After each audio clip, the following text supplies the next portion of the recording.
মানুহে এতিয়া বুজিছে, বুজাবলৈ আৰু আছে, কিন্তু এতিয়া বুজিছে, গম পাইছে যে এই বিজেপি চৰকাৰ কথাটো মিঠা মিঠা কয় আৰু সদায় এইটো দিম এইটো দিম বুলিহে কয়, মাত্ৰ দিয়া কথাই কয়, কিন্তু আধা কৰি দিয়ে, যিমান দিয়া হলেও আধা কৰি দিয়ে, ঘৰ বনালেও আধা কৰি বনাব, ইৰিগেশ্যন স্কিম কৰিলেও আধা কৰি কৰিব। সেইকাৰণে মানুহবিলাক সকলোৱে গম পাইছে এইটো নচলিব এনেকুৱা হৈছে। সেইকাৰণে এইবাৰ বিজেপি মানুহসকলে কয়, ওপৰেতো বিজেপি ৱৰ্কাৰ্ছ বুলি তাক কয়, কিন্তু তেওঁলোকে ভোটটো দিছে আমাক বেলেগ অপজিশ্যন সকলকে দিয়ে। সেইকাৰণে আমি এক্সিট পলটো আমি বিশ্বাস নকৰো আৰু মই এছেছমেণ্ট কৰিবলৈ মন নাযায়, কাৰণ এইটো ঈশ্বৰে জানে আৰু এতিয়া আমি আৰু কৰিবলৈ একো নাই।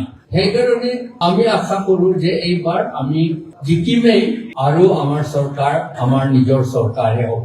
বেলেগ কথা কবলৈ নাই, মাত্ৰ পাহাৰৰ ফালৰ পৰা আমি সকলোৱে এলায়েন্স একমত হৈ আছো আৰু আমিহে চৰকাৰটো গঠন কৰিম, এই কথাটো সকলোৱে জনা হৈছে। আপোনালোকৰ মনত থাকিব পাৰে আমাৰ হিলছত 2007 September 17 চব নিউজ পেপাৰত ওলাইছিল Karbi Anglong is a lost district বুলি, কাৰণ নজনাটো বোলে অতিৰিক্ত বুলি কৈছে। Karbi Anglong is a lost district because the awareness level is extremely low.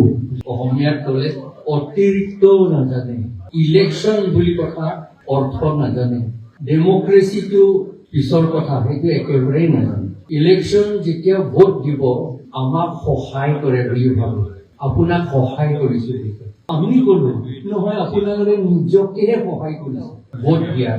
এই কথাটো মানুহে এতিয়া আমি চেষ্টা কৰি এৱাৰনেছ কাম কৰি বুজিছে, বুজাবলৈ আৰু আছে, কিন্তু এতিয়া বুজিছে। সেইকাৰণে এই ইলেকশ্যনত গম পাইছে যে এই বিজেপি চৰকাৰ কথাটো মিঠা মিঠা কয় আৰু সদায় এইটো দিম বুলিহে কয়, মাত্ৰ দিয়া কথাই কয়, কিন্তু আধা কৰি দিয়ে, যিমান দিয়া হলেও আধা কৰি দিয়ে, ঘৰ বনালেও আধা কৰি বনাব, ইৰিগেশ্যন স্কিম কৰিলেও আধা কৰি কৰিব। সেইকাৰণে মানুহবিলাক সকলোৱে গম পাইছে এইটো নচলিব এনেকুৱা হৈছে। সেইকাৰণে এইবাৰ বিজেপি মানুহসকলে কয়, ওপৰেতো বিজেপি ৱৰ্কাৰ্ছ বুলি তাক কয়, কিন্তু তেওঁলোকে ভোটটো দিছে আমাক বেলেগ অপজিশ্যন সকলকে দিয়ে। সেইকাৰণে আমি এক্সিট পলটো আমি বিশ্বাস নকৰো আৰু মই এছেছমেণ্ট কৰিবলৈ মন নাযায়, কাৰণ এইটো ঈশ্বৰে জানে আৰু এতিয়া আমি আৰু কৰিবলৈ একো নাই।